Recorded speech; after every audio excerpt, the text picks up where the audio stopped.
სალამი მოგესალმებით, ბაგრძელებ ჯონ მაკარტურის საუბრების ქართულ ენაზე ატვირთვას, ეს არის ბიბლიური კითხვები და პასუხები 76 ნაწილს, ჩვენ ახლა დავამთავრეთ, ეს ბოლოს წინა კითხვა თუ არ მეშლება და პატარა რუთი.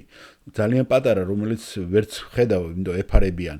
მამა ეხმარება, იქ მე მგონი თომი არის, ტომი ეს დამხმარე პასტორია ჯონ მაკარტურის. პატონი, მე მგონი ტომი პატონი, ზუსტად აღარ მახსოვს, ეხმარება ბავშვს რომ დასვას ეს კითხვა.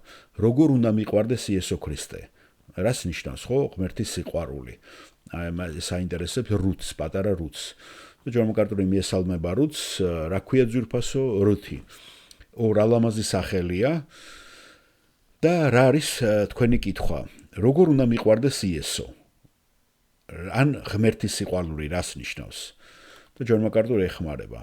იცი როგორ აკეთებ ამას რუთ? აი როგორ გიყვარს შენი დედმამა?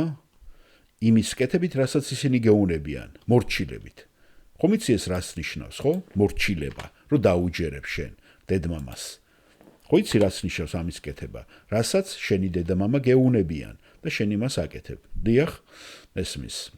ასე გიყვარს შენი დედმამა და ასევე უნდა გიყვარდეს იესო ქრისტეს.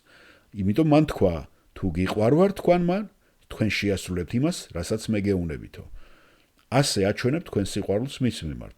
ასე როდესაც კითხულობ ბიბლიას და კითხულობ იმას, რასაც იესო გეუნება შენ და რაც სურს მას, თქვენ ჩათვალეთ რომ ემორჩილებით და გიყვართ იგი. კარგით? იმედია მამა ჩვენ გარკვეული პროგრესი მივახციეთ რუთთან მიმართებაში. ეუბნება ჯონ მაკარტური რუთის მამას. მადლობა მოსმენისათვის.